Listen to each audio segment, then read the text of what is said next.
नमस्कार, स्वागत है आप सभी का बीएचयू वर्ल्ड के इस ऑनलाइन लर्निंग प्लेटफॉर्म पे। दोस्तों, बीएचयू प्रवेश परीक्षा 2021 को लेके बीएचयू वर्ल्ड पर बिगुल बज चुका है और आज इसी क्रम में मैं आप लोगों के बीच आया हूं।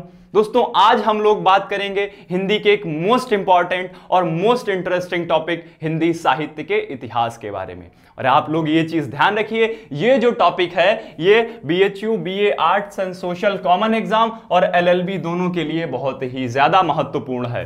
दोस्तों, हिंदी साहित्य की अगर हम बात करें तो हिंदी साहित्य में हिंदी साहित्य का इतिहास ये एक ऐसा टॉपिक है जिससे सबसे ज्यादा क्वेश्चन आपसे एग्जाम में पूछे जाते हैं। अगर हम बात करें हिंदी की तो बीएचयू की प्रवेश परीक्षा में वे एग्जाम जिसमें हिंदी और इंग्लिश दोनों ऑप्शनल होते हैं, उसमें अगर आप हिंदी का पोर्शन करते हैं तो आप लोग ज्यादा फायदे में रहते हैं। अगर हम बात करें इंग्लिश की तो इंग्लिश में आपको थोड़ा सा नुकसान उठाना पड़ता है। अगर हम एग्जाम्पल के लिए बात करें तो अगर आप 20 घंटे इंग्लिश के लिए मेहनत करते हैं, यहां पर मैं एग्जाम्पल दे रहा हूं तो आप उसको एग्जैक्ट 20 घंटे की मेहनत मत समझिएगा। मेहनत एक कंटिन्यूअस प्रोसेस है, ये समझ लीजिए। आपको लगातार मेहनत करनी पड़ेगी। मैं एक एग्जाम्पल से आपको बता रहा हूं, ये मेहनत ज्यादा भी हो सकती है, 3 महीने की भी हो सकती है। तो अगर आप 20 घंटे इंग्लिश में मेहनत कर रहे हैं और वहीं 20 घंटे आप हिंदी में मेहनत कर रहे हैं, तो जब आप एग्जाम में जाएंगे तब आप देखेंगे कि उस 20 घंटे में आपने जो इंग्लिश में मेहनत की है उसमें आप 80% क्वेश्चन कर पा रहे हैं, और वहीं अगर हिंदी में देखेंगे तो आप उन्हीं 20 घंटे में लगभग 99% क्वेश्चन सही करके आएंगे। तो ये एक चीज आप लोगों को क्लियर हो गई कि अगर आप लोग हिंदी करते हैं तो हिंदी आप लोग फायदे में रहेंगे हिंदी को करके। तो आज हम इसी बारे में चर्चा करेंगे कि आप लोग कैसे एग्जाम को अटेम्प्ट करेंगे, खासकर हिंदी को।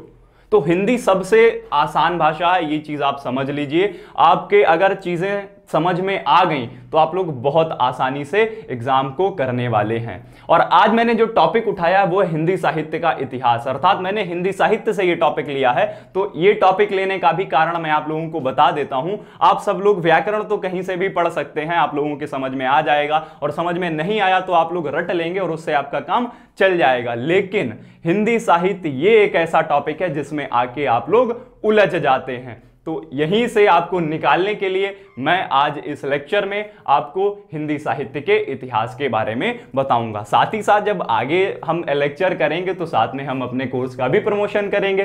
खैर, बिना समय गंवाए मैं सीधे लेक्चर पे आता हूं और चलिए आज का टॉपिक हम स्टार्ट करते हैं, जो हमारा हिंदी साहित्य का इतिहास है। अब देखिए, यहां पर साहित्य के इतिहास की अगर बात करें तो आप पढ़ेंगे बहुत जगह, तमाम जगह आपको तमाम चीजें लिखी हुई मिलेंगी। कहीं पर कुछ टाइमिंग लिखी होगी, कहीं पर कुछ टाइमिंग लिखी होगी। और आप लोग जब इतनी जगह से पढ़ेंगे तो वो सब पढ़ने के बाद आप एकदम कंफ्यूज हो जाएंगे कि यहां पर तो ये लिखा है, यहां पर तो ये लिखा है। तो सबसे पहले आपके लिए ये जान लेना बहुत जरूरी है, जो हिंदी साहित्य का इतिहास है ये बहुत सारे लोगों ने लिखा है, बहुत से लेखकों ने लिखा है। अब इतने सारे लेखकों ने लिखा है, अगर बात करें तो लगभग 35 से 40 लोगों ने हिंदी साहित्य के इतिहास को लिखा है। अब आप कहेंगे कि सर 35 से 40 लोगों ने अगर हिंदी साहित्य का इतिहास लिखा है तो फिर इतनी सारी चीजें हम कैसे समझ पाएंगे, क्योंकि सभी लोगों ने अपना अपना पॉइंट ऑफ व्यू दिया होगा। हालांकि उनके जो पॉइंट ऑफ व्यू हैं वो एक दूसरे के इर्द गिर्द ही घूमते होंगे, लेकिन अब 40 व्यक्ति हैं तो 40 पॉइंट ऑफ व्यू। तो सर 40 लोग 40 चीजें लिख रहे हैं, वो उसको हमको एक में कैसे पढ़ना है? तो ये चीज आप समझ लीजिए कि बहुत सारे लोगों ने हिंदी साहित्य के इतिहास को लिखा है, लेकिन आपको क्या करना है, आपको वो पढ़ना है जो सर्वमान्य है, जो सर्वमान्य प्रचलित है, आपको वो पढ़ना है। अर्थात जिसको सबसे ज्यादा मान्यता मिली है कि ये सही है, जो सत्यता के सबसे ज्यादा नजदीक है, आपको उसको पढ़ना और उसको समझना। तो ये एक ऐसा टॉपिक है जो बहुत ही ज्यादा सरल है, हिंदी साहित्य का इतिहास, और बहुत ही ज्यादा कठिन भी है। ऐसे हिंदी साहित्य आप लोगों के समझ में नहीं आता है। बहुत सारे लोगों की यह दिक्कत रहती है कि सर हम व्याकरण तो बहुत अच्छे से कवर कर लेते हैं लेकिन हमसे हिंदी साहित्य हो ही नहीं पाता है। उसका एक कारण यही है कि आप चीजों को सही से समझते नहीं हैं, आपका कॉन्सेप्ट क्लियर नहीं है, आपने चीजों को लिंक करके समझा नहीं है। तो आज मैं इसी के बारे में आपसे चर्चा करने वाला हूं कि कैसे हम हिंदी साहित्य के इतिहास को पढ़ें, और इस लेक्चर में मैं आपको हिंदी साहित्य के इतिहास से संबंधित बातें भी बताऊंगा। तो चलिए सबसे पहले हम बात करते हैं। अब देखिए, यहां पर लिखा हुआ है हिंदी साहित्य के इतिहास की परंपरा। ये चीज आप समझ लीजिए कि हमारा हिंदी साहित्य जो है उसके इतिहास की एक परंपरा शुरू हुई। परंपरा मतलब कि उसको लिखने की एक परंपरा शुरू हुई। तो मैंने आपको पहले भी बताया जैसा कि कि बहुत सारे लोगों ने हिंदी साहित्य को लिखा है, 35 से 40 लोगों ने लिखा है, इवन इससे भी ज्यादा लोगों ने लिखा है। तो अब हम कैसे जानेंगे? हम क्या करेंगे, अब यहां पर 35-40 लोगों को ना पढ़ के सिर्फ कुछ इंपॉर्टेंट जो फेमस लेखक हैं, ठीक है, जो फेमस राइटर्स हैं, बहुत प्रसिद्ध लेखक हैं, उन्होंने हिंदी साहित्य को लिखा है, हम उसको पढ़ने वाले हैं और उसमें से भी फिर मैं आपको फिल्टर करके बताऊंगा कि आपको किसके साथ जाना है। तो चलिए देखते हैं। अब देखिए, हिंदी साहित्य के लेखन की परंपरा जो है वो बहुत प्राचीन है, मैंने आपको बताया था। और क्या है कि जिसे भिन्न भिन्न साहित्य इतिहास के लेखकों ने भिन्न भिन्न पद्धतियों से लिखा है। बहुत सारे लोगों ने अलग अलग तरीके से लिखा है, अपने पॉइंट ऑफ व्यू उसमें डाले हैं। तो ये चीज आपको क्लियर हो गई। अब देखिए, सबसे पहले जो लिखा गया वो था स्थावर द लिटरेचर एंदुई हिंदुस्तानी। अब आप कहेंगे कि सर आप ये क्या तुतलाकर बोल रहे हैं? तो बच्चे ये क्या है? ये फ्रेंच भाषा है, फ्रेंच भाषा है। क्या है? फ्रेंच भाषा।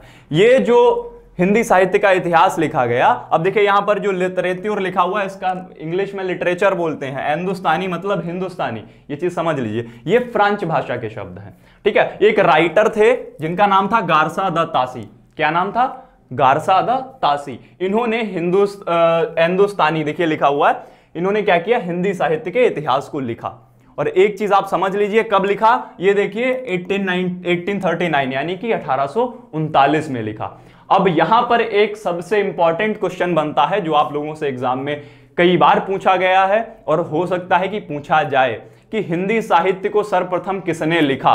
वो राइटर थे गारसा द तासी। अब आप कहेंगे कि सर ये तो पूछबे ही नहीं करेगा, और अगर आपसे ये पूछ दिया तो आप नहीं कर पाइएगा, और नहीं कर पाइएगा तब आप मुंह लटका के चले आइएगा। इसलिए ये चीज समझ लीजिए कि हिंदी साहित्य का इतिहास लिखने वाला पहला शख्स कौन था? हिंदी साहित्य का इतिहास लिखने वाले पहले व्यक्ति गारसा द तासी थे। ठीक है, आपको यह याद करने की जरूरत नहीं है, लेकिन आपको यह याद रखना बहुत ज्यादा जरूरी है। ठीक है, उसके बाद एक राइटर थे शिव सिंह सरोज।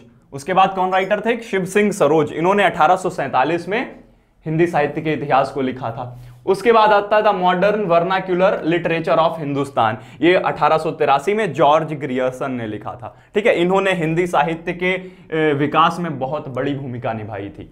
फिर उसके बाद मिश्र बंधु थे। अब देखिए मिश्र बंधु थे, ये 3 भाई थे। ठीक है, कौन कौन थे ये मिश्र बंधुओं में? एक थे गणेश बिहारी मिश्र, श्याम बिहारी मिश्र, और तीसरे थे शुकदेव बिहारी मिश्र। ठीक है, इन तीनों मिश्र बंधुओं ने मिलकर हिंदी साहित्य के इतिहास को लिखा था। उसके बाद हिंदी साहित्य का इतिहास लिखा गया 1929 में नागरी प्रचारिणी सभा द्वारा। ठीक है, अब ये नागरी प्रचारिणी सभा जो थी, एक संस्था थी जिसने हिंदी के विकास में अपना बहुत योगदान दिया था, और इसकी स्थापना 1893 में काशी में हुई थी, अर्थात हमारे बनारस में हुई थी। ठीक है, तो इसके द्वारा भी हिंदी साहित्य के इतिहास को लिखकर प्रकाशित करवाया गया। फिर देखिए हिंदी शब्द सागर की भूमिका, ये आचार्य रामचंद्र शुक्ल ने लिखी थी, ये भी हिंदी साहित्य का इतिहास था।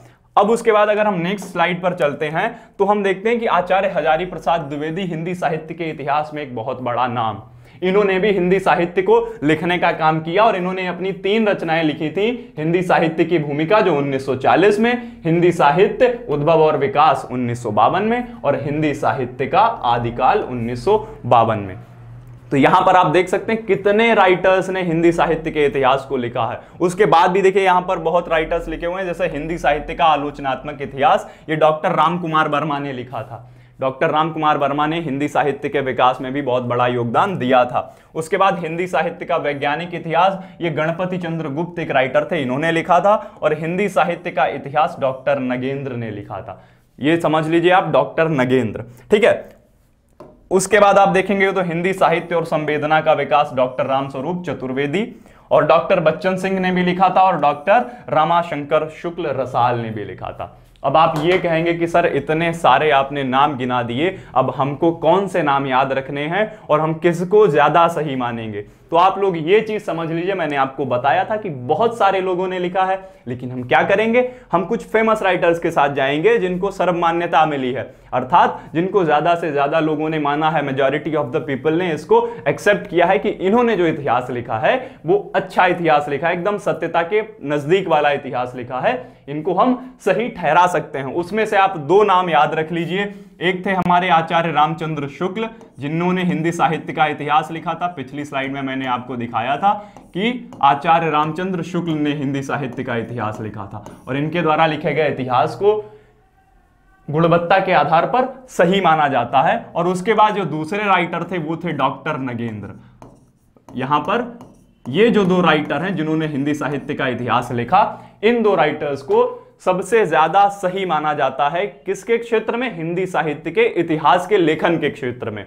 तो आप लोग ये चीज समझ गए। ये सारा एक ओवरव्यू था आप लोगों को समझाने के लिए कि कितने सारे लोगों ने हिंदी साहित्य के इतिहास को लिखा है, क्योंकि आप लोगों के सबसे ज्यादा क्वेरी यही रहते हैं कि सर हमने तो ये पढ़ा था, आपने ये पढ़ाया है, हिंदी साहित्य का इतिहास उसमें ये लिखा था, आपने ये पढ़ाया है, दूसरी जगह देखा तो ये लिखा था।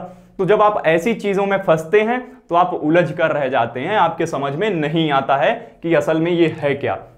तो अब आप समझ गए होंगे कि जो हिंदी साहित्य का इतिहास है वो बहुत सारे राइटर्स ने लिखा है, ठीक है। अब उसमें से हम क्या करेंगे, अब सबने लिखा है तो अपने अपने हिसाब से लिखा है, तो उसमें हम कुछ फेमस राइटर्स के साथ जाएंगे जो मेजॉरिटी ऑफ द पीपल द्वारा एक्सेप्ट किए गए हैं। उनमें से वो दो नाम कौन से हैं? आचार्य रामचंद्र शुक्ल और डॉक्टर नगेंद्र। इन दो लोगों ने जो इतिहास लिखा है इसको हम गुणवत्ता के आधार पर सही ठहरा सकते हैं। अब इसमें भी कुछ लोगों के साथ कंफ्यूजन होता है। अब आप देखेंगे डॉक्टर नगेंद्र ने जो काल दिया है, काल विभाजन किया, उसमें थोड़ा सा अंतर है, और रामचंद्र शुक्ल ने जो किया है उसमें से थोड़ा सा अलग अंतर है। तो ये चीज आप लोग ध्यान रखिएगा। लेकिन जब हम बात करेंगे तब हम उसमें से भी सर्वमान्य प्रचलित यानी कि हम आचार्य रामचंद्र शुक्ल के द्वारा जो काल विभाजन किया गया है हम उसके साथ जाना पसंद करेंगे, क्योंकि इन्होंने जो काल विभाजन किया है वो एकदम सरल तरीके से किया है, आप लोगों के आसानी से समझ में आएगा। अब देखिए, अगर हिंदी साहित्य की बात करते हैं तो आप लोग ये समझ लीजिए, जो हिंदी साहित्य का इतिहास है, अगर आप लोग समझते हैं कि इसको हम आसानी से कर लेंगे तो आपसे आसानी से ये नहीं होने वाला है।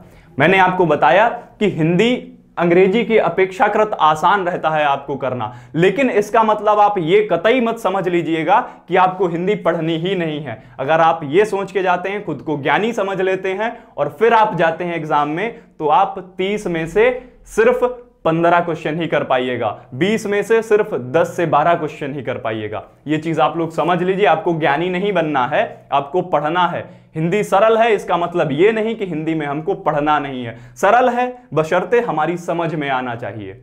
तो ये चीज आप लोगों के दिमाग में एकदम बैठ जानी चाहिए कि आपको मेहनत करनी है। और मैंने बताया कि मेहनत जो है वो एक कंटिन्यूअस प्रोसेस है, एक सतत प्रक्रिया है। तो अगर आप सोचते हैं कि आप 7 दिन मेहनत करके एग्जाम में टॉप कर जाएंगे तो आप ऐसा नहीं कर पाएंगे। आपको लगातार मेहनत करनी पड़ेगी, चीजों को समझना पड़ेगा, सारे बेसिक्स क्लियर करने पड़ेंगे, सारे कॉन्सेप्ट क्लियर करने पड़ेंगे, और उसके बाद आप जब बैठेंगे एग्जाम में तो आप बहुत कॉन्फिडेंट फील करेंगे। तो यहां तक आपको समझ आया।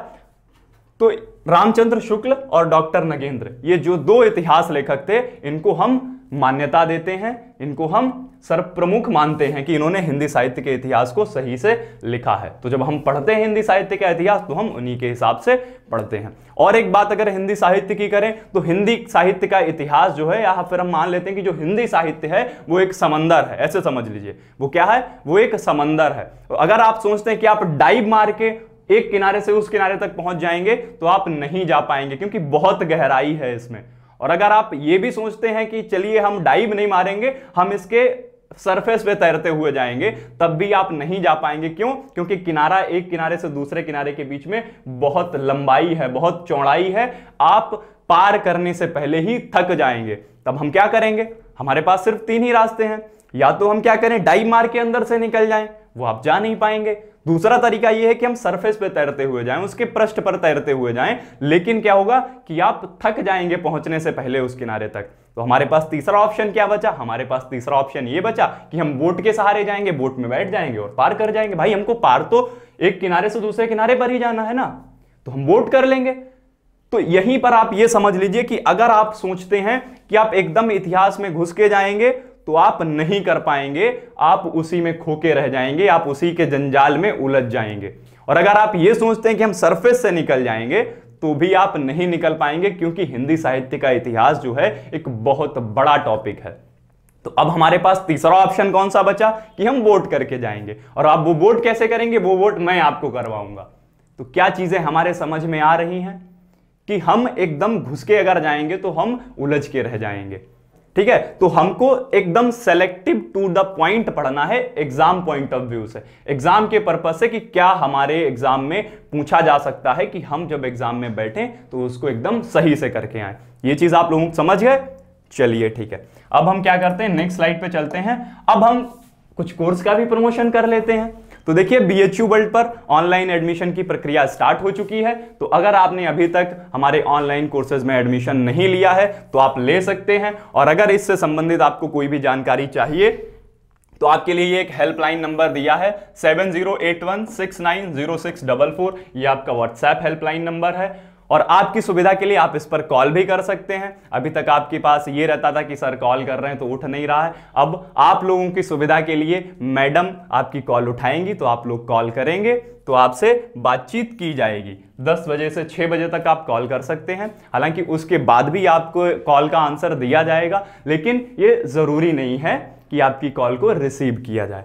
लेकिन अगर आपको कोई भी जानकारी चाहिए तो आप इस हेल्पलाइन नंबर पर कॉल कर सकते हैं, ठीक है। और अगर हम बात करते हैं अपने कोर्सेज की, तो हमने लगातार 2020 BA सोशल में ऑल इंडिया रैंक 1 हमारे स्टूडेंट का आया है और 2019 में all India rank 1 BA common exam, जिसमें सोशल और आर्ट्स दोनों में ऑल इंडिया रैंक 1 हमारे स्टूडेंट्स की थी। यानी कि हमने बैक टू बैक लगातार ऑल इंडिया रैंक 1 दिया है। BA सोशल 2020 और BA आर्ट्स एंड सोशल 2019, ठीक है। तो अगर आप अभी तक आपने हमारे कोर्सेज को ज्वाइन नहीं किया है और BHU एंट्रेंस की तैयारी करना चाहते हैं तो तैयारी को अपनी बूस्ट करने के लिए आप हमारे ऑनलाइन कोर्सेज से जुड़ सकते हैं। चलिए, ये हो गई प्रमोशन की बात। अब चलिए हम फिर से अपने टॉपिक पर आते हैं बिना समय गवाए। अब आप देखेंगे कि यहां पर लिखा हुआ है हिंदी साहित्य इतिहास की परंपरा, मैंने आपको पहले बताया था। अब देखिए क्या लिखा हुआ है, हिंदी गद्य साहित्य का इतिहास। मैंने आपको बताया था कि साहित्य के 2 विधाएं होती हैं, एक होता है गद्य और दूसरा होता है पद्य। अब गद्य जिसमें कि हम अपने विचारों और भावों की जो अभिव्यक्ति है वो स्वच्छंद रूप से करते हैं, ठीक है, विचारात्मक रूप से करते हैं, काल्पनिक रूप से करते हैं, ठीक है। ये चीज समझ आ गई आपको। और अगर हम बात करें काव्य या पद्य की, तो वो रचना जिसमें छंद प्रयुक्त होता है, अर्थात छंद दोहा भी हो सकता है, चौपाई भी हो सकता है, सोरठा भी हो सकता है। खैर ये व्याकरण का टॉपिक है, जब हम व्याकरण में आएंगे तब हम छंद के बारे में पढ़ेंगे कि कौन कौन से छंद होते हैं। लेकिन हमारा आज का जो टॉपिक है वो है हिंदी साहित्य का इतिहास। उसमें भी हम क्या पढ़ने वाले हैं, गद्य साहित्य का इतिहास। अब देखिए गद्य साहित्य का इतिहास है तो इसका पहले हम काल विभाजन जान लेते हैं कि कब से कब तक कौन सा काल रहा है। अब आप देखेंगे कि यहां लिखा हुआ है हिंदी गद्य साहित्य का इतिहास। अब देखिए सबसे पहले इधर क्या लिखा हुआ है, पूर्व भारतेंदु युग। अब देखिए भारतेंदु युग, आप लोग सब लोग परिचित होंगे भारतेंदु युग से और भारतेंदु हरिश्चंद्र जी से भी परिचित होंगे, जिनको हिंदी गद्य का जनक कहा जाता है, भारतेंदु हरिश्चंद्र को। तो देखिए 1868 से 1900 ईस्वी तक भारतेंदु काल था। लेकिन उससे पहले भी तो साहित्य रचना की जाती होगी ना, उससे पहले भी साहित्य लिखा जाता होगा। तो उससे पहले का जो काल है, यानी कि 1868 से पहले जितना भी साहित्य लिखा गया उसको हमने क्या किया, हमने अपनी सुविधा के लिए पूर्व भारतेंदु युग में डाल दिया, अर्थात उसको हम प्राचीन युग भी बोलते हैं। तो ये चीज आपको समझ आई कि भारतेंदु से पहले का जितना भी काल था उसको हम क्या बोलते हैं, पूर्व भारतेंदु युग या फिर प्राचीन युग या फिर हम प्राचीन काल भी बोलते हैं। यहां तक आप लोगों के क्लियर। अब देखिए इसकी जो टाइमिंग थी वो क्या थी, 13वीं शताब्दी से 1868 ईस्वी तक। यानी कि 13वीं शताब्दी से 1868 ईस्वी तक का जो टाइम था उसमें जो भी साहित्य रचनाएं की गई उसको हमने पूर्व भारतेंदु युग का नाम दे दिया, प्राचीन युग का नाम दे दिया। यहां तक चीजें क्लियर हैं आपको। अब देखिए 1868 से 1900 ईस्वी तक का जो टाइम आता है उसको हम भारतेंदु युग भी कहते हैं और नवजागरण काल भी कहते हैं। नवजागरण काल क्यों कहते हैं, क्यों ये हिंदी साहित्य के लिए एक जागरण काल था। यहीं से प्रॉपर रूप से हिंदी साहित्य के इतिहास का लेखन, हिंदी साहित्य का लेखन आरंभ हुआ। ठीक है, तो आपको ये चीज समझ आई कि भारतेंदु से पहले का जो काल था उसको हम पूर्व भारतेंदु युग कहते हैं, अर्थात 13वीं शताब्दी से 1868 ईस्वी तक का जो समय था उसको पूर्व भारतेंदु युग हिंदी साहित्य के इतिहास में कहा जाता है, जिसको प्राचीन युग भी बोला जाता है। उसके बाद 1868 से 1900 ईस्वी तक का जो टाइम था उसको भारतेंदु युग कहा गया। क्यों कहा गया, ये भारतेंदु हरिश्चंद्र जी के नाम पर इस काल का नाम पड़ा, क्योंकि ये हिंदी गद्य के जनक कहे जाते हैं। ठीक है, अब देखिए इसको क्या कहा जाता है, नवजागरण काल भी कहा जाता है भारतेंदु युग को। इसकी टाइमिंग क्या थी, 1868 से 1900 ईस्वी तक। फिर आता है द्विवेदी युग। इसकी जो टाइमिंग थी वो थी 1900 ईस्वी से 1919 ईस्वी तक। द्विवेदी युग आचार्य महावीर प्रसाद द्विवेदी के नाम पर इस युग का नाम पड़ा, जिन्होंने सरस्वती पत्रिका का संपादन किया था। ठीक है, तो 1900 से 1919 ईस्वी तक की जो टाइमिंग है वो द्विवेदी युग कहलाती है। उसके बाद आता है शुक्ल युग। अब आप देखेंगे कि शुक्ल युग के आगे ब्रैकेट में छायावादी युग लिखा है। जब हम गद्य साहित्य पढ़ते हैं तब हम इसको शुक्ल युग बोलते हैं, लेकिन जैसे ही हम काव्य यानी कि पद्य साहित्य में जाते हैं तो शुक्ल युग का नाम बदलकर छायावादी युग हो जाता है। आप लोग इस चीज को लेकर बहुत ज्यादा कंफ्यूज रहते हैं कि शुक्ल युग अलग होता है और छायावादी युग अलग होता। नहीं, शुक्ल युग और छायावादी युग एक ही होता है, लेकिन जो टाइमिंग है वो एक रहती है। लेकिन जब हम क्या करते हैं, जब हम गद्य पढ़ते हैं तब उसको हम शुक्ल युग बोलते हैं, और जब हम काव्य यानी कि पद्य पढ़ते हैं तब उसी युग का नाम बदलकर छायावादी युग हो जाता है। तो इसकी टाइमिंग क्या थी, 1919 से 1938 ईस्वी तक। यहां तक आप लोगों को क्लियर हो गया। फिर द्विवेदी शुक्ल युग के बाद आता है शुक्लोत्तर युग। अब देखिए इसको हम छायावादोत्तर युग भी बोलते हैं। जैसे शुक्ल युग को छायावादी काव्य में कहा जाता है, वैसे शुक्लोत्तर युग को छायावादोत्तर युग। अब देखिए शुक्लोत्तर, इसका मतलब क्या है, अगर इसको हम अलग अलग करें तो इसका मतलब होगा शुक्ल और उत्तर। उत्तर मतलब बाद में और शुक्ल यानी शुक्ल, तो शुक्ल युग के बाद में जो युग आया वो शुक्लोत्तर युग हो गया। सिंपल सी चीज है। तो इसकी जो टाइमिंग है वो बेसिकली क्या है, 1938 से 1947 ईस्वी तक। अब आप देखिए इस टाइमिंग के बाद जो युग आता है उसको बोलते हैं स्वातंत्र्योत्तर युग, यानी कि स्वतंत्रता प्लस उत्तर। अब देखिए इसकी टाइमिंग क्या थी, 1938 से 1947। 1947 में हमको स्वतंत्रता मिली थी, हमको आजादी मिली थी, तो स्वतंत्रता का मतलब होता है आजादी। स्वतंत्रता प्लस उत्तर यानी कि स्वातंत्र्योत्तर युग। तो स्वतंत्रता के बाद जो भी समय है वो स्वातंत्र्योत्तर युग कहा जाता है। इसकी टाइमिंग क्या है, स्वतंत्रता प्राप्ति से अब तक जो चल रहा है वो स्वातंत्र्योत्तर युग है। तो ये चीज आपके समझ में आई। अब यहां पर देखिए आप लोग ये चीज देखकर एकदम कंफ्यूज मत होइएगा कि सर ये जो टाइमिंग लिखी हुई है ये दूसरी जगह कहीं और लिखी हुई है, कुछ और लिखी हुई है। देखिए मैंने आपको लेक्चर स्टार्ट करने से पहले बताया था कि कितने लोगों ने हिंदी साहित्य के इतिहास को लिखा है। मैंने बहुत सारे आपको नाम भी बताए थे, इस पर जो प्रमुख लेखक थे उनका नाम भी आपको दिखाया था, उन्होंने कब लिखा है हिंदी साहित्य का इतिहास। तो इस चीज को लेकर आप लोग एकदम टेंशनाइज हो जाते हैं कि सर, टेंस्ड हो जाते हैं कि सर यहाँ पर ये जो टाइमिंग लिखी हुई है दूसरी जगह हम किसी किताब में पढ़ रहे हैं तो कोई और लिखी हुई है। तो ये चीज आप लोग समझ लीजिएगा, वो किसी और लेखक के द्वारा लिखा गया हिंदी साहित्य के इतिहास का काल विभाजन होगा। ये चीज आप लोग समझ लीजिएगा। तो यहां तक ये चीजें क्लियर हो गई कि कैसे काल विभाजन हुआ, कौन सा युग कब था, उसकी टाइमिंग क्या थी, वो किसके नाम पर पड़ा। अब चलिए हम अगली स्लाइड पर चलते हैं और हम बात करने वाले हैं हिंदी गद्य के जो विकास था। मैंने आपको बताया अब हिंदी गद्य का जो इतिहास है उसको क्या किया, उसको हमने दो भागों में बांटा अपनी सुविधा के लिए, पढ़ने की सुविधा के लिए। पहला मैंने आपको बताया था कि पूर्व भारतेंदु युग यानी कि आधुनिक काल से पूर्व हिंदी गद्य, और भारतेंदु युग से जो हिंदी साहित्य स्टार्ट हुआ यानी कि आधुनिक काल में हिंदी गद्य। देखिए 1868 से जो टाइमिंग थी उसको हम आधुनिक काल भी बोलते हैं। तो उससे पहले जो इतिहास था वो आधुनिक काल से पूर्व यानी कि पहले का इतिहास, और ये जो आधुनिक काल में हिंदी गद्य यानी कि 1868 के बाद से जो हमारा समय था। अब देखिए इसमें क्या है, हम क्या करते हैं, आधुनिक काल से पूर्व पहले हिंदी गद्य के बारे में जानते हैं कि आधुनिक काल से पहले हिंदी गद्य का क्या इतिहास रहा है। अब देखिए भाषा की दृष्टि से आधुनिक काल से पूर्व हिंदी गद्य को 4 भागों में विभाजित किया गया। अब भाषा क्या होता है, अब देखिए भाषा जो है वो हमारे विचारों और भावों को व्यक्त करने का एक माध्यम होता है। ठीक है, हम अपने विचारों और भावों को व्यक्त करने के लिए जिस माध्यम का सहारा लेते हैं उसे हम भाषा कहते हैं। तो ये हालांकि व्याकरण का टॉपिक है, लेकिन यहां पर भाषा शब्द आया इसलिए मैंने आपको क्लियर कर दिया कि ये भाषा क्या होता है। ठीक है, अब देखिए भाषा की दृष्टि से क्या हुआ, आधुनिक काल से पूर्व हिंदी गद्य को 4 भागों में बांटा गया। अब वो कौन से 4 भाग थे और उनकी क्या विशेषताएं थी हम आगे के टॉपिक में अभी जानेंगे। अब देखिए पहला कौन सा था, राजस्थानी गद्य। अब देखिए जो राजस्थानी गद्य था ये सबसे प्राचीन गद्य माना जाता है। इसकी जो टाइमिंग थी वो क्या थी, 10वीं सदी के आसपास थी। 10वीं सदी के आसपास जो साहित्य हमारे सामने निकल कर आया वो राजस्थानी गद्य था। यहां तक क्लियर हो गया। अब देखिए इसमें जो प्राचीनतम उपलब्ध रचनाएं हैं वो है एक आराधना जिसको 1271 में लिखा गया था, उसके बाद अतिचार है जिसको 1283 में लिखा गया था, और बाल शिक्षा जिसको कि 1279 में लिखा गया था। तो ये चीज आप लोग समझ गए। अब आप लोग देख रहे होंगे कि सर आपने जब सिलेबस के बारे में डिस्कस किया था तब आपने बताया था कि सिलेबस में हिंदी साहित्य, उसमें भी हिंदी साहित्य का इतिहास, गद्य और पद्य, रचना एवं रचनाकार और फिर पत्र पत्रिकाएं। तो सर ये तो इसमें भी रचना और रचनाकार आ गए।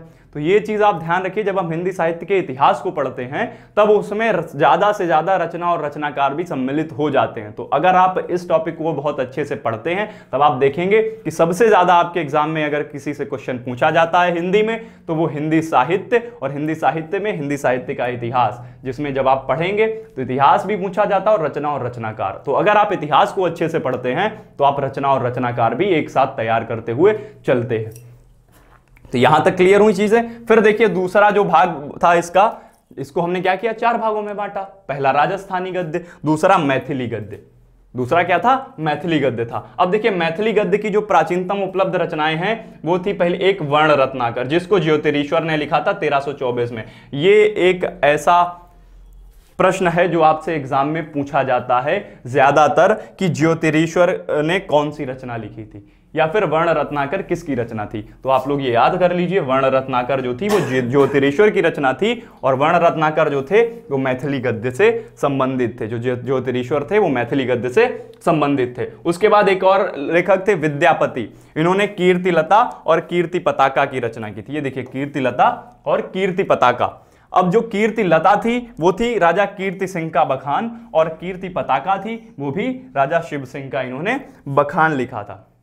ठीक है, बखान आप लोग समझते हैं कि इन्होंने क्या किया था कि जिस राजा के दरबार में ये रहा करते थे उसके बारे में बहुत ही हाइपरबोलिक लिखते थे, अतिशयोक्ति लगाकर उनके बारे में बहुत बढ़ा चढ़ा कर लिखते थे। तो बखान का मतलब ये हो गया, क्योंकि ये दरबारी कवि थे, उन्हीं के दरबार में रहते थे, उन्हीं का गुणगान करते थे, उन्हीं की प्रशंसा करते थे, यानी कि जिसका खाते थे उसी का गाते थे। अब चलिए हम नेक्स्ट स्लाइड पर चलते हैं। अब बचे हुए 2 जो हमारे गद्य हैं उनकी बात करते हैं। ब्रजभाषा गद्य। अब देखिए मैंने बताया था राजस्थानी जो गद्य था वो हिंदी का सबसे प्राचीन गद्य माना जाता है, और ब्रजभाषा गद्य जो है हिंदी का सबसे प्रमुख गद्य माना जाता है, सबसे महत्वपूर्ण गद्य माना जाता है, और इसमें जो रचनाएं हुई वो सबसे ज्यादा उत्कृष्ट रचनाएं मानी जाती हैं। अब इसमें देखिए प्राचीनतम उपलब्ध जो ग्रंथ है वो गोरखनाथ ने गोरखसार लिखा था। ये क्वेश्चन भी आपसे पूछा जा सकता है रचना एवं रचनाकार वाले में कि गोरखसार किसकी रचना थी, वो गोरखनाथ की रचना थी। उसके बाद देखिए गोस्वामी विट्ठलनाथ, इनकी रचना श्रृंगार रस मंडन। आप लोग याद कर लीजिए इसको, श्रृंगार रस मंडन। यहां पर आप देखेंगे मंडल लिखा हुआ है लेकिन ये जो रचना है वो मंडन है, यहां पर ना बना हुआ। ठीक है, श्रृंगार रस मंडन ये बहुत ही महत्वपूर्ण रचना है और ज्यादातर पूछी जाती है कि श्रृंगार रस मंडन के रचनाकार कौन है, गोस्वामी विट्ठलनाथ। और इनकी और रचना थी यमुनाष्टक और नवरत्न सटी। ठीक है, उसके बाद आते हैं गोकुलनाथ। अब देखिए गोकुलनाथ की 2 रचनाएं हैं, आप लोग इसको याद कर सकते हैं नंबर्स से, 84 वैष्णवन की वार्ता और 252 वैष्णवन की वार्ता। अब आप लोग ये याद रखिएगा कि जब कहीं पर आपको नंबर दिया हो और वैष्णवन की वार्ता ऐसे करके लिखा हो तो वो किसने लिखा होगा, गोकुलनाथ ने लिखा होगा। 84 वैष्णवन की वार्ता और 252 वैष्णवन की वार्ता, इनकी 2 रचनाएं हैं जिनको लिखा है गोकुलनाथ ने। यहां तक क्लियर। अब देखिए चौथा जो भाग आता है, पहला राजस्थानी, दूसरा मैथिली, तीसरा ब्रजभाषा गद्य और चौथा है उत्तरी भारत में खड़ी बोली के गद्य। अब देखिए इसमें जो प्राचीनतम गद्य रचना है वो है चंद छंद वर्णन की महिमा। अब आपसे ये कई बार पूछा जाता है कि खड़ी बोली गद्य की पहली रचना कौन सी है, तो आप लोग याद रख लीजिए ये किसकी है, कौन सी है, चंद छंद वर्णन की महिमा। किसने लिखी है, कवि गंग ने लिखी है। अब इसकी देखिए टाइमिंग 1570 ईस्वी लिखी है। अब देखिए यहां पर कुछ लोग जब किसी दूसरी बुक से पढ़ते हैं तो उनको क्या मिलता है, उनको ये मिलता है कि गोरा बादल की कथा, जिसके लेखक कौन थे, जटमल थे, इसको हिंदी गद्य की पहली रचना माना जाता है, खड़ी बोली गद्य की पहली रचना। लेकिन अगर आप देखेंगे जो टाइमिंग है, जटमल ने जब लिखी थी गोरा बादल की कथा वो 1623 में लिखी थी, और कवि गंग ने चंद छंद वर्णन की महिमा कब लिखी थी, 1570 में लिखी थी। अब आप लोग ये चीज चेक नहीं करते हैं और आप क्या पढ़ लेते हैं, आप ये पढ़ के चले जाते हैं और एग्जाम में जब दोनों ऑप्शन दिए होते हैं आप जटमल लगा कर आते हैं और आपका गलत हो जाता है। फिर आप ये सोचते हैं कि हमने गलत कहां पे किया। तो हमको पढ़ना है, मैंने आपको बताया था साहित्य को बहुत से लोगों ने लिखा है, तो हो सकता है आपने जिस राइटर की बुक पढ़ी हो या फिर जो भी बुक जिसमें किसी और राइटर के रेफरेंस से दिया गया हो, उसमें क्या होगा, उसमें जटमल को गोरा बादल की कथा लिखने का पहला हिंदी जो खड़ी बोली गद्य की पहली रचना है वो गोरा बादल की कथा जटमल द्वारा लिखी होगी आपकी बुक में और आपने वही पढ़ लिया। लेकिन जब आप एग्जाम में गए तो उसमें आपको ये भी दिया गया था कवि गंग। अब आपने कवि गंग के बारे में ना तो पढ़ा है ना जाना है, तो आप क्या करेंगे, आप जटमल को लगा कर आएंगे और आपका आंसर गलत हो जाएगा। तब अगर एग्जाम में ऐसा क्वेश्चन आता है तो हम क्या करेंगे, हम प्रश्न के ऑप्शन के साथ जाएंगे, उसमें विकल्प क्या दिए हैं उसके साथ जाएंगे। अगर विकल्प में कविगंग है तो आप लोग आंख बंद करके कविगंग लगा देंगे, और अगर कविगंग नहीं है और उसके बाद जटमल है तब आप जटमल पर लगाएंगे। लेकिन अगर दोनों ऑप्शन कविगंग और जटमल दिए हैं तब आप कविगंग लगाएंगे। क्यों? क्योंकि मैंने आपको यहां पर ये टाइमिंग दिखा दी है। जटमल कविगंग ने 1570 में लिखी थी और जटमल ने 1623 में। तो ये हिंदी साहित्य में आप लोग जब पढ़ेंगे तो आपको बहुत बारीकी से ये चीजें पढ़नी होंगी, क्योंकि आप दूसरी जगह पढ़ेंगे तो कुछ और लिखा होगा और दूसरी जगह पढ़ेंगे तो कुछ और लिखा होगा। तो ये चीज आपको ध्यान रखनी है, सारी चीजों को एक अच्छे से क्लियर करते हुए चलना है। यहां तक क्लियर हो गया? अब देखिए, एक और लेखक थे राम प्रसाद निरंजनी, जिन्होंने लिखी थी भाषा योग वशिष्ठ। ये भी बहुत ही महत्वपूर्ण रचना है जो आप लोगों को याद रखनी है। भाषा योग वशिष्ठ किसने लिखी थी? राम प्रसाद निरंजनी ने।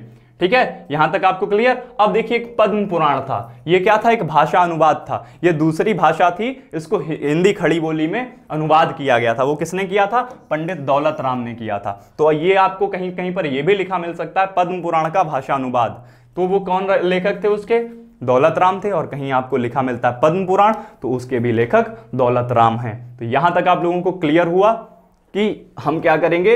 हिंदी साहित्य के इतिहास को पढ़ेंगे, उसमें गद्य साहित्य, फिर उसमें हम देखेंगे कि पूर्व भारतेंदु युग, फिर आधुनिक काल में आएंगे तो भारतेंदु युग, द्विवेदी युग, शुक्ल युग, शुक्लोत्तर युग, फिर स्वातंत्र्योत्तर युग। यानी कि हम हिंदी साहित्य को स्टार्ट करेंगे तो कहां से करेंगे? पूर्व भारतेंदु युग से करेंगे, गद्य में। तो जब हमने पूर्व भारतेंदु यानी कि आधुनिक काल से पूर्व हिंदी गद्य पढ़ा तो उसमें 4 भागों में उसको बांटा गया, राजस्थानी, मैथिली, ब्रजभाषा और उत्तरी भारत में खड़ी बोली के गद्य। तो यहां तक आप लोग एकदम समझ आया?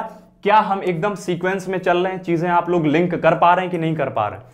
एकदम जब हम बेसिक से स्टार्ट करेंगे फिर आगे बढ़ेंगे। आप लोग क्या करते हैं कि आप लोग सीधा भारतेंदु युग से पढ़ना स्टार्ट कर देते हैं, उठाएंगे किताब और आधुनिक काल से पढ़ना शुरू कर देंगे। फिर जब उससे पहले की चीजें ये पूछी जाएंगी फिर आप लोग नहीं कर पाते हैं और आप लोग एकदम स्तब्ध हो जाते हैं कि ये हमसे क्या पूछ रहा है एग्जाम में, और आप लोग नहीं कर पाते हैं। तो ये जरूरी होता है हिंदी साहित्य के। इसीलिए मैं आपसे बात करता हूं कि आप लोग व्याकरण तो पढ़ लेंगे, क्योंकि उसमें टाइमिंग और सीक्वेंस का कोई मतलब ही नहीं होता। आप जो भी टॉपिक उठाएंगे वो आपके लिए एकदम अलग होगा और नया होगा। लेकिन जब हम इतिहास की बात करते हैं, साहित्य के इतिहास की बात करते हैं, तो चीजें इसमें एक दूसरे से लिंक रहती हैं। और अगर हम बेसिक से स्टार्ट नहीं करते हैं तो फिर हमारे चीजें नहीं समझ में आने वाली। इसलिए एक ऐसा टॉपिक है जो सबसे ज्यादा कठिन है अगर आपने नहीं समझ पाया, और सबसे ज्यादा सरल और इंटरेस्टिंग है अगर आपको थोड़ा सा भी समझ में आ गया। तो आप लोगों को इस पे मेहनत करनी है, क्योंकि सबसे ज्यादा नंबर यही आपको दिलाता है हिंदी साहित्य। चलिए अगली स्लाइड पर चलते हैं। अब देखेंगे हम क्या करते हैं कि अब जो हमारा पूर्व भारतेंदु युग था, यानी कि आधुनिक काल से पूर्व हमारा जो गद्य था, उसमें बहुत से फेमस राइटर्स हुए होंगे, उनकी कुछ फेमस रचनाएं होंगी, तो हम उसके बारे में बात करते हैं। अब देखिए, वैशाख महात्म्य, ये किसकी रचना है? बैकुंठमणि शुक्ल की। अब आप लोग एक चीज और ध्यान रखिए, बैकुंठमणि शुक्ल की एक और रचना थी जिसका नाम है अगहन महात्म्य। अब आप लोग इसको कैसे याद रखेंगे? अब देखिए, वैशाख महात्म्य और अगहन महात्म्य, ये वैशाख और अगहन, ये देखिए हिंदी के महीनों के नाम है। फिर उसके आगे महात्म्य लगा हुआ है और इसके आगे महात्म्य लगा हुआ, यानी कि हिंदी का महीना और उसके आगे कहीं महात्म्य लिखा हो तो उसके जो रचनाकार हैं वो बैकुंठमणि शुक्ल हैं। फिर उसके बाद एक रचना है अष्टयाम। अष्टयाम के रचनाकार हैं नाभादास। ये भी बहुत महत्वपूर्ण रचना है जो आपको याद रखनी है। फिर देखिए, बनारसी दास विलास, इसके रचनाकार बनारसी दास हैं। भक्तमाल प्रसंग, इसके वैष्णव दास हैं। अब देखिए, रानी केतकी की कहानी, ये आप लोगों ने रचना बहुत ज्यादा सुनी होगी। मुंशी इंशाअल्लाह खां इसके राइटर थे, रानी केतकी की कहानी के। ये बहुत ही ज्यादा इंपॉर्टेंट रचना है जो आप लोगों को याद रखनी है। फिर देखिए, सुख सागर, इसके जो रचनाकार थे मुंशी सदा सुखलाल थे। प्रेम सागर और माधव विलास, इस दोनों के रचनाकार लल्लू लाल थे। फिर नासिकेतोपाख्यान, ये सदल मिश्र थे। ये भी बहुत महत्वपूर्ण रचना है। माधव विलास, प्रेम सागर, नासिकेतोपाख्यान और सुख सागर, ये भी आपको याद रखनी है। फिर है आलसियों का कोड़ा, ये राजा शिव प्रसाद सितारे हिंद ने लिखा था, आलसियों का कोड़ा। फिर देखिए, विद्यांकुर, ये भी राजा शिव प्रसाद सितारे हिंद ने लिखा था। और राजा भोज का सपना, ये भी राजा शिव प्रसाद सितारे हिंद ने लिखा था। इसमें जो राजा भोज का सपना और आलसियों का कोड़ा, ये दोनों महत्वपूर्ण रचनाएं हैं, आपको याद रखनी है। अब देखिए, बेताल पच्चीसी, ये लिखी थी सूरत मिश्र ने। यहां पर मैं बड़ा करके लिख देता हूं, जो बेताल पच्चीसी रचना है ये किसने लिखी थी? सुरति मिश्र ने। अब ये बहुत महत्वपूर्ण रचना है, आपसे एग्जाम में पूछा जाता है कि बेताल पचीसी के रचनाकार कौन है, और आपको 4 ऑप्शन दिए होंगे, उसमें से एक सुरति मिश्र होगा। तो अगर कहीं पर सुरति मिश्र दिया है, आप लोग आंख बंद करके इसको लगा देंगे, ठीक है। फिर उसके बाद संयोगिता स्वयंवर, ये लाला श्रीनिवास दास की रचना है और निस्सहाय हिंदू राधाकृष्ण दास की रचना। तो ये थी आधुनिक काल से पूर्व हिंदी गद्य की वो महत्वपूर्ण रचनाएं जो आप लोगों को याद रखनी है। ये उसके प्रमुख ये रचनाएं हैं और ये उनके प्रमुख लेखक हैं। तो आप लोगों को क्या करना है? इनको याद रखना है। यहां तक क्लियर हुई चीजें?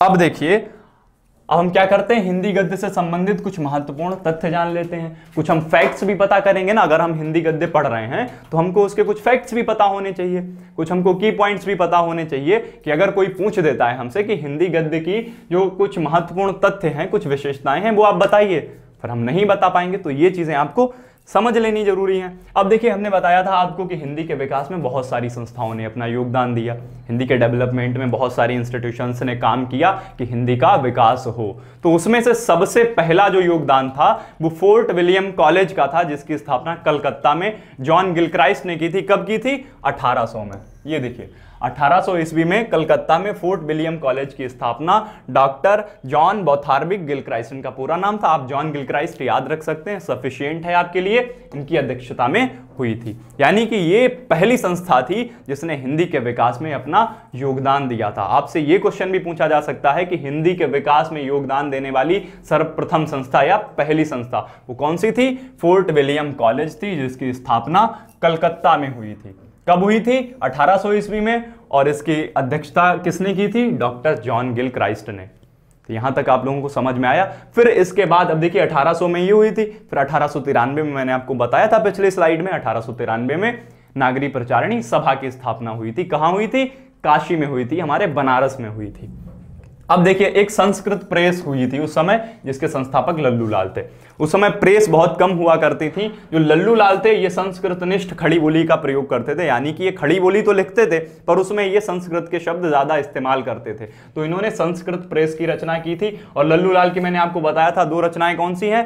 प्रेम सागर और माधव विलास, पिछली स्लाइड में। ये बहुत ही महत्वपूर्ण रचनाएं हैं, तो आपको ये याद रखनी है। तो इन्होंने क्या किया था? संस्कृत प्रेस की स्थापना की थी। उसके बाद देखिए, वर्ष 1900 में कचहरियों में नागरी लिपि की पुनः प्रतिष्ठा करने वाले कौन थे? पंडित मदन मोहन मालवीय थे। अब आप लोग ये समझ लीजिए कि भारत की राजभाषा क्या है। राजभाषा की हम बात करते हैं तो राजभाषा क्या होता है? देखिए, राजभाषा जिसमें वो भाषा जिसमें किसी शासन का कामकाज होता है, ठीक है। अब यहां पर आप समझेंगे कि भारत की राजभाषा क्या है, तो आप देखेंगे कि भारत में जो शासन का काम है वो दोनों भाषाओं में होता है, हिंदी और अंग्रेजी। तो भारत की राजभाषा हिंदी और अंग्रेजी दोनों है। अब यहां पर यह प्रश्न उठता है कि भारत की राजभाषा हिंदी के लिए सबसे पहला नाम किसने दिया, अर्थात किसने ये सजेशन दिया कि हिंदी को भारत की राजभाषा बनाया जाना चाहिए? तो महामना पंडित मदन मोहन मालवीय जी ने दिया था। और वर्ष 1900 से पहले क्या होता था? कचहरियों में उर्दू भाषा का प्रयोग किया जाता था। तो पंडित मदन मोहन मालवीय ने क्या किया कि उर्दू की जगह हिंदी को कचहरियों में इस्तेमाल करने के लिए मांग की। तो किसने की थी? पंडित मदन मोहन मालवीय ने। तो यहां तक क्लियर आपको? अब देखिए, अब ये क्वेश्चन बहुत आता है, आपसे पूछा जाता है कि हिंदी का पहला समाचार पत्र कौन सा था?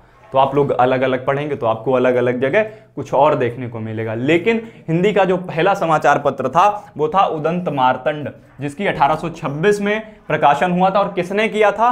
पंडित युगल किशोर। अब आपको ये कहीं पर जुगल किशोर भी लिखा मिलेगा। जुगल किशोर क्यों लिखा मिलेगा?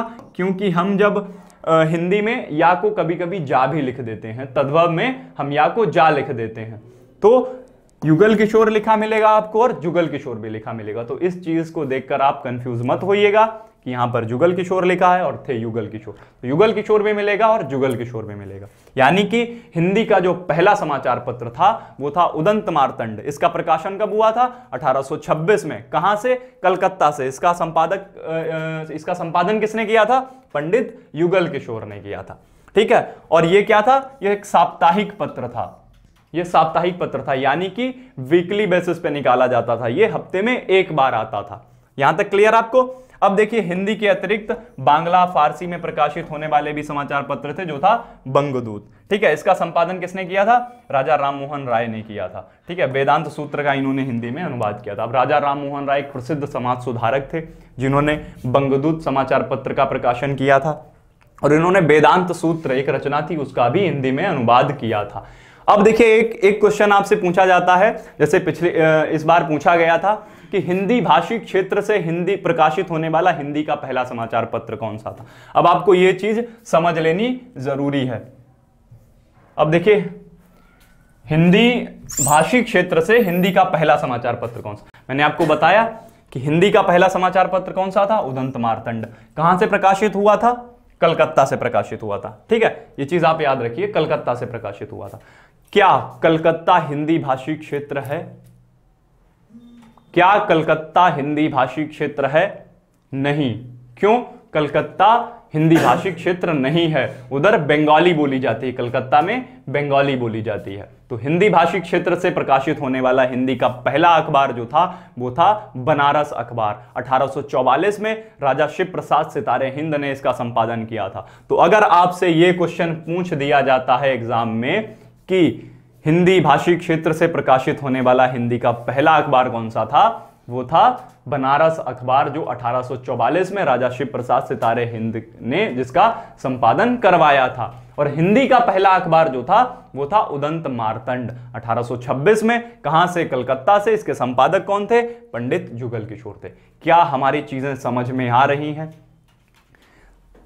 हिंदी का पहला समाचार पत्र उदंत मार्तंड 1826 में कलकत्ता से युगल किशोर ने किया था। और हिंदी भाषी क्षेत्र से प्रकाशित होने वाला हिंदी का पहला समाचार पत्र बनारस अखबार। तो आपसे अगर एग्जाम में पूछता है कि हिंदी का पहला अखबार, तो आप उदंत मार्तंड लगाएंगे, और हिंदी भाषी क्षेत्र का पहला हिंदी अखबार तो आप बनारस अखबार लगाएंगे। क्यों? क्योंकि कलकत्ता जो है वो हिंदी भाषी क्षेत्र नहीं है, बनारस हिंदी भाषी क्षेत्र है। क्लियर हो गया यहां तक? चलिए अब देखिए यहां पर देखिए लिखा हुआ बनारस अखबार 1844 में राजा शिव प्रसाद सितारे हिंद की प्रेरणा से प्रकाशित हुआ। ये चीज मैंने आपको अभी पहले बताई। ये हिंदी भाषी क्षेत्र से प्रकाशित होने वाला हिंदी का पहला अखबार था। चीजें एकदम आप लिंक करते हुए चलिए, चीजों को एकदम अच्छे से समझिए, क्योंकि हिंदी साहित्य का इतिहास अगर आप एकदम से ऐसे पढ़ने लगेंगे तो आपकी कुछ भी समझ नहीं आने वाला। फिर आप कहेंगे कि सर कुछ भी समझ नहीं आ रहा है। तो हम क्या करेंगे, सारी चीजों को एक सीक्वेंस में पढ़ेंगे, देखेंगे कि कैसे कैसे चीजें आगे बढ़ी, क्योंकि जब हम यहां से स्टार्ट करेंगे तो हमको सारी चीजें पता होंगी कि कैसे कैसे हिंदी साहित्य के इतिहास का विकास हुआ और कैसे कैसे चीजें आगे बढ़ी। फिर हम जब लिंक करते हुए एक दूसरे से पढ़ते हैं तो चीजें हमको अपेक्षाकृत आसानी से याद रहती हैं। अब देखिए खड़ी बोली गद्य के प्रथम 4 आचार्य मैंने आपको बताया था, आधुनिक काल से पूर्व 4 भागों में बांटा गया। उसमें खड़ी बोली था, उत्तर भारत में खड़ी बोली गद्य, और उसमें मैंने आपको कुछ रचना और रचनाकार भी बताए थे। उसमें से 4 नाम ऐसे हैं जो आपको यहां पर देखने को मिलेंगे, और ये खड़ी बोली गद्य के प्रथम 4 आचार्य माने जाते हैं। इनको खड़ी बोली गद्य के प्रथम 4 उन्नायक भी कहा जाता है। उन्नायक अर्थात जिन्होंने खड़ी बोली की उन्नति के लिए हिंदी गद्य में रचना की, यानी कि खड़ी बोली हिंदी गद्य के प्रथम 4 उन्नायक, यानी कि खड़ी बोली हिंदी के प्रथम 4 आचार्य जो थे वो कौन थे? मुंशी सदा सुखलाल थे। इनकी रचना कौन सी थी? सहज सुख सागर थी। इन्होंने कौन सी भाषा इस्तेमाल की? इनकी सहज और प्रवाहमयी भाषा थी। उसके बाद इंशाअल्लाह खां, इनकी रचना कौन सी थी? मैंने आपको बताया था, रानी केतकी की कहानी। इनकी जो भाषा थी वो अलंकार, चुटीली एवं मुहावरेदार भाषा हुआ करती थी। उसके बाद लल्लू लाल जी, इनकी रचना कौन सी थी? प्रेम सागर और माधव विलास। इन्होंने ब्रजभाषा के साथ उर्दू का भी प्रयोग किया। और सदल मिश्र, इनने नासिकेतोपाख्यान लिखा था, और इनकी जो भाषा थी उसमें पूर्वीपन बहुल भाषा थी। तो ये था हमारा आधुनिक काल से पूर्व हिंदी साहित्य का इतिहास। अब इसके बाद जब हम अगले टॉपिक को देखेंगे तो वो होगा हमारा आधुनिक काल में हिंदी साहित्य। और आधुनिक काल में कौन कौन से? भारतेंदु युग, द्विवेदी युग, शुक्ल युग और शुक्लोत्तर युग। तो यहां तक आपको सारी चीजें समझ में आई कि कैसे हिंदी साहित्य का इतिहास का आरंभ हुआ। उम्मीद करता हूं आप लोगों को सारी चीजें बहुत अच्छे से समझ में आई होंगी, क्योंकि मैंने एक एक टॉपिक कवर किया है। तो यहां तक आपको समझ आया। अब चलिए चलते चलते हम अपने ऑनलाइन कोर्सेज के कुछ फीचर्स आपको बता देते हैं। तो इसमें आपको मिलेंगे वीडियो लेक्चर्स, सारा स्टडी मटेरियल मिलेगा, ठीक है। आपके डाउट सेशंस भी होंगे, प्रीवियस ईयर पेपर्स के सॉल्यूशन भी होंगे, और स्ट्रेटेजी एंड मोटिवेशनल वीडियोस भी होंगे। हम लोग जब तक आप लोगों का एग्जाम नहीं हो जाता तब तक आप लोगों के साथ जुड़कर आप लोगों को स्ट्रेटेजी बताएंगे कि कौन सी स्ट्रेटेजी आपको फॉलो करनी है ताकि आप एग्जाम में बहुत अच्छा स्कोर कर पाएं। और कहीं पर भी आप जरा सा भी डिमोटिवेट होते हैं तो आपके लिए मोटिवेशनल सीरीज भी लाई जाती है ताकि आप लोग आसानी से डिमोटिवेट ना हो, अच्छे से पढ़ें मन लगाकर और BHU में अपनी एक सीट सुनिश्चित करें। तो दोस्तों, मुझे उम्मीद है कि आप लोगों को हिंदी साहित्य का इतिहास बहुत अच्छे से समझ में आया होगा। फिर हम आगे मिलेंगे, तब हम इससे संबंधित जो भी MCQ सीरीज होगी इस टॉपिक से उसको करेंगे, इसके आने वाले लेक्चर्स को करेंगे।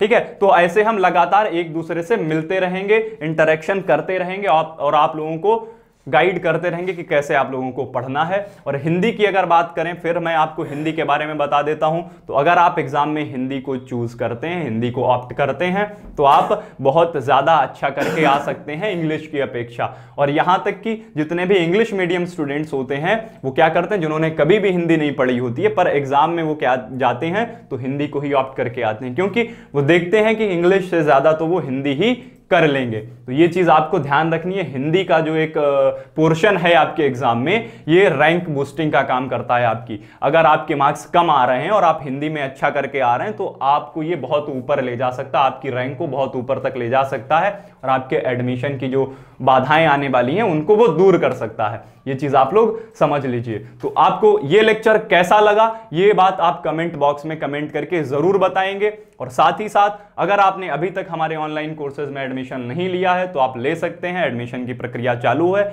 इससे आप BHU एंट्रेंस आसानी से क्रैक कर सकते हैं, आपको बहुत ज्यादा हेल्प मिलने वाली है। साथ ही साथ अगर आप चैनल पर नए हैं तो चैनल को सब्सक्राइब करिए, बेल आइकॉन दबाइए और आप कमेंट बॉक्स में ये जरूर बताइए कि आपको ये लेक्चर कैसा लगा। हम फिर मिलते हैं अगले लेक्चर में और अगले टॉपिक के साथ मिलेंगे। आप लोगों से लगातार मुलाकात होती रहेगी। तो आज के लेक्चर को हम यहीं पर समाप्त करते हैं। बहुत जल्द आपसे अगले वीडियो में मिलेंगे, तब तक के लिए बहुत बहुत धन्यवाद। All the best.